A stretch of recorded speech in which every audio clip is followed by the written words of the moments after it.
Hey guys, in this video I'm going to do a side-by-side comparison between the Galaxy S4 versus the Galaxy J5. Now, a lot of people ask me that whether they should spend their money on a mid-range Samsung phone or they should spend their money on an older flagship phone. Now, both of these two models here, both of these two phones have their own good things. The new one comes with some new features, new things that definitely S4 doesn't have. So let's just quickly start off this comparison from build quality first. So you can see that both have this plastic back with the plastic on the sides. You're not going to notice any difference in terms of the build quality, and definitely if we compare them side by side, seems like both are pretty much equal in terms of thickness. S4 here seems to be a little bit smaller, but also as you can see that in terms of the journal look, this one is roundish, kind of like more similar to the Galaxy S6 design. That's pretty nice, and this one is having its own good design.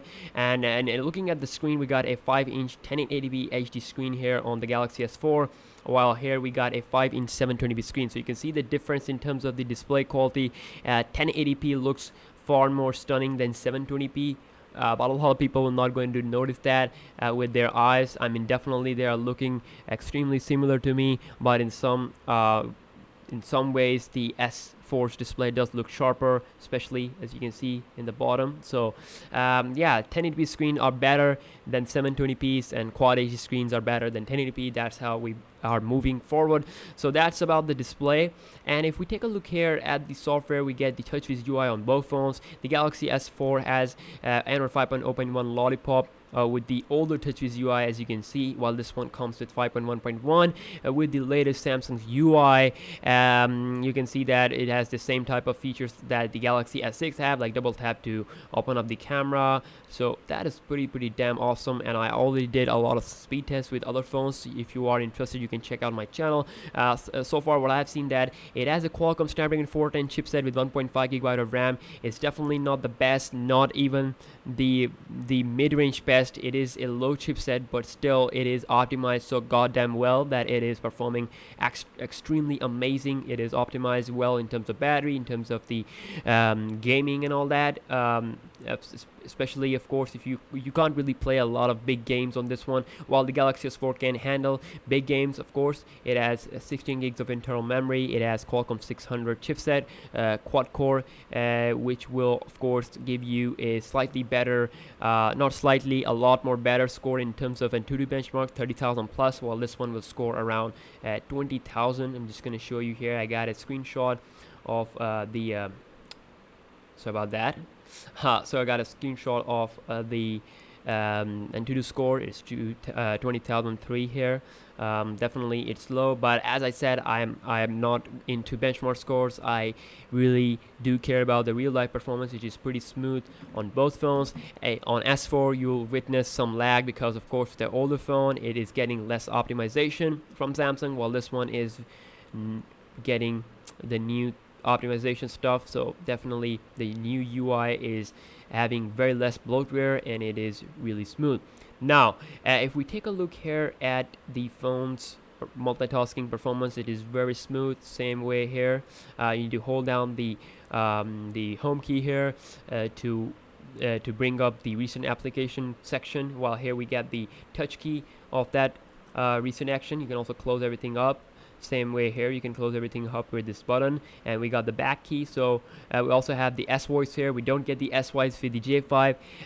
That's cool because it's a, it's going to make it even more faster. So yeah, if we compare them with the camera side by side, both have a 13 megapixel sensor. I already did a full camera test, and to be honest, the quality was absolutely very similar. I mean, there was like very less difference. This one is having a little bit better autofocus, but as far as having that same quality, is 30 megapixel LED flash. They are using the same sensor and all that. On the front, we got a far more superior front camera, which is 5 megapixel, which is really awesome. If I just quickly go into the camera here, I'm just gonna switch to the back camera, and we're going to do the same thing here with the Galaxy J5. So as you can see, it looks pretty awesome. You can take multiple pictures, and as you can see, the Galaxy J5 is really taking pictures really fast here, same as the S4. And then also, if we talk about the modes, the effects and all that, this one is having a little bit older type of UI here, but definitely we are getting almost same type of features.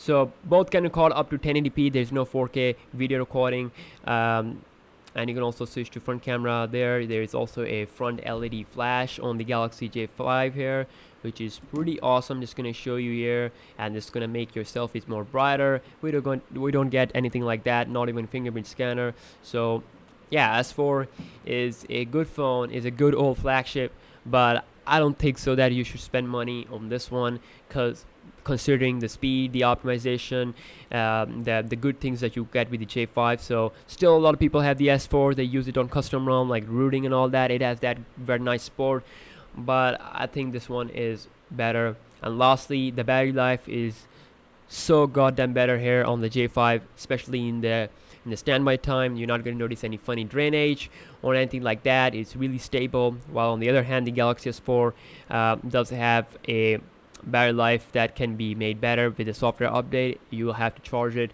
every single day. Well, this one will last a day plus on normal usage if you don't do gaming. So yeah, that's my full comparison between these two phones. If I miss anything, if it's something that you guys want to know, do hit me up on the comment section down below. And lastly, if I just talk about the super features that we get with this phone, is we do get the dual SIM card support, removable back, the SD card, and also with this one we only get the SD card and single SIM card support. So there you go, the dual SIM card is there. And then also you do get a front LED flash. That's also one of the main reasons of attraction of this phone. So yeah, that was my full comparison. I'll do a speed test, make sure you stay tuned for that. We'll check how the 600 Qualcomm will stack up against the 410. Yeah, I'll see you guys in the next one. Peace out.